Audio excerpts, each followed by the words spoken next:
Hello brothers, అందరికీ నమస్తే. అందరికీ ముందుగా తెలంగాణ ఆవిర్భావ దినోత్సవ శుభాకాంక్షలు.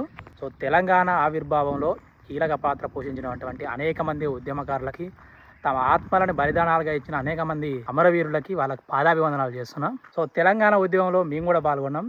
అది 2009 సంవత్సరం అనుకుంటా. సో అప్పుడే ఫ్రెష్గా స్టార్ట్ అవుతుంది ఉద్యమం. ఆ టైంలో చాలామంది ఎన్నో రకాల బంధువులు చేస్తారు. చాలామంది మా స్కూళ్ళ దగ్గరకు వచ్చేది, మమ్మల్ని తోలుకొని పోయి బంద్ చేయించేది అనమాట. సో అయినా కూడా మేము స్కూళ్ళలో బంద్ చేసిన తర్వాత వాళ్ళ జెండాలు పట్టుకొని రోడ్ల మీద తిరిగేది. సో అలా చిగురించిన ఈ ఉద్యమం చిన్న చిన్నగా పెద్దగా అయ్యి చాలా రకాల మలుపులు తిప్పుకుంది.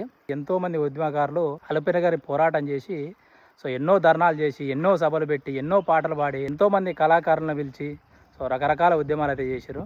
సో అప్పట్లో నేను చిన్నపిల్లనే, కానీ 5 సంవత్సరాల సుదీర్ఘ పోరాటం తర్వాత తెలంగాణ ఏర్పడ్డది. సో అది ఎంతో సంతోషదగ్గ విషయం.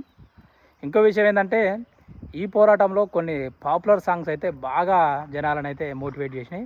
అందులో చెప్పుకోవాల్సింది ఏంటంటే, ఒకటి చిన్నపిల్లాడు పాడతాడు, వందలు వేలయ్యి జనం బారులు కట్టిండ్రో జై కొట్టు తెలంగాణ అనే సాంగ్ ఒకటి. తర్వాత జైబోలో తెలంగాణ సినిమాలో కొన్ని పాటలు ఉంటాయి.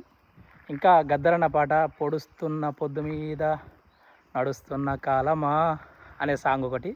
సో ఇలా రకరకాల సాంగులు, ఎన్నో పాటలు, ఎంతో కళాకారులు, ఎన్నో కథలు. సో వీళ్ళందరూ ఏకమయ్యి తెలంగాణ అయితే సాధించారు.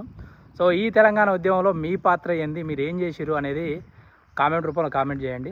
ఇంకా మీకు నచ్చిన సాంగ్ ఏంది అనేది కూడా కామెంట్ చేయండి. ఫాలో కొట్టండి బ్రోస్. ఉంటామని. నమస్తే, బై బై.